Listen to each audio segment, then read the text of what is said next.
Série policière aussi, vous jouez un Alors, procureur désagréable. Oui, un procureur désagréable. J'avais accepté de tourner section de recherche pour TF1 toujours, si je ne souriais pas. Je voulais oublier la référence à Vidéogag. Vous savez où le mec il est content, il balance ses gags.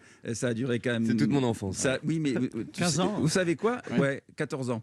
Mais vous savez quoi? C'était formidable, Vidéogag aussi, mais j'en avais ras-le-bol, hein, franchement. D'autant plus qu'à la fin, on n'avait plus de public et on voyait plus les gags. Donc il fallait juste faire des lancements, c'était stupide. J'ai préféré arrêter violemment contre TF1 pour d'autres raisons aussi, mais voilà. C'était quoi les autres raisons? Ah oui, ils vous ont volé un concept d'émission. Un concept d'émission, ah oui, j'arrive un jour et mon concept, ils m'ont fait traîner pendant 6 mois, un concept d'émission de cinéma que j'avais proposé et ils l'ont donné à quelqu'un d'autre tel quel, même le titre et tout. Et là, j'ai envoyé balader. Non, mais la jeune fille qui le présentait n'y était pour rien. Ah oui. Voilà. C'était qui? Non, il était pour rien, c'est pas la peine. Elle n'y était pas. Vous avez des regrets, Bernard Montiel, dans votre carrière?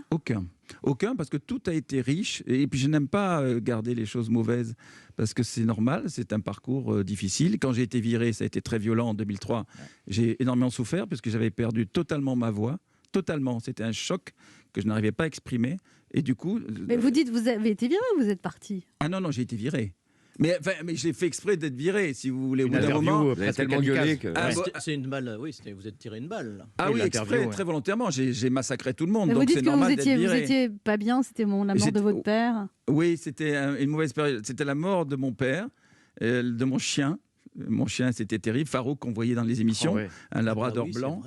Et j'étais terriblement malheureux. Et du coup, je dis, mais qu'est-ce que c'est tous ces connards-là? Allez vous faire foutre. Et je l'ai dit à la radio.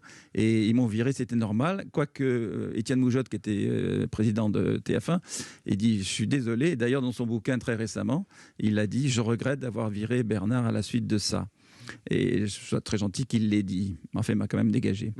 Et là, vous passez d'animateur star riche à rien, en fait. Alors, à rien du tout. Alors, vous savez, quand effectivement, oui, vous gagnez, vous êtes très célèbre, bon, mais ça, c'est pas grave, sauf que dans la rue, il dit, ah, on voit plus à la télé, c'est dommage. Là, c'est un peu énervant quand c'est tous les jours, parce que c'était tous les jours, mais du coup, je me suis réfugié au Pilat, chez moi, Pilat-sur-Mer. Mais en revanche, ça permet de réfléchir. J'ai écrit un bouquin qui s'est très, très bien vendu, là aussi. Et puis j'ai eu la chance que Gérald Brice-Viré, qui est maintenant patron des chaînes Canal+, à l'époque, dirigeait la chaîne TMC, Télé Monte Carlo. Je ne le connaissais pas. Il m'appelle, il me dit, est-ce que vous êtes libre? Vous êtes prêt pour un salaire ridicule de travailler pour moi?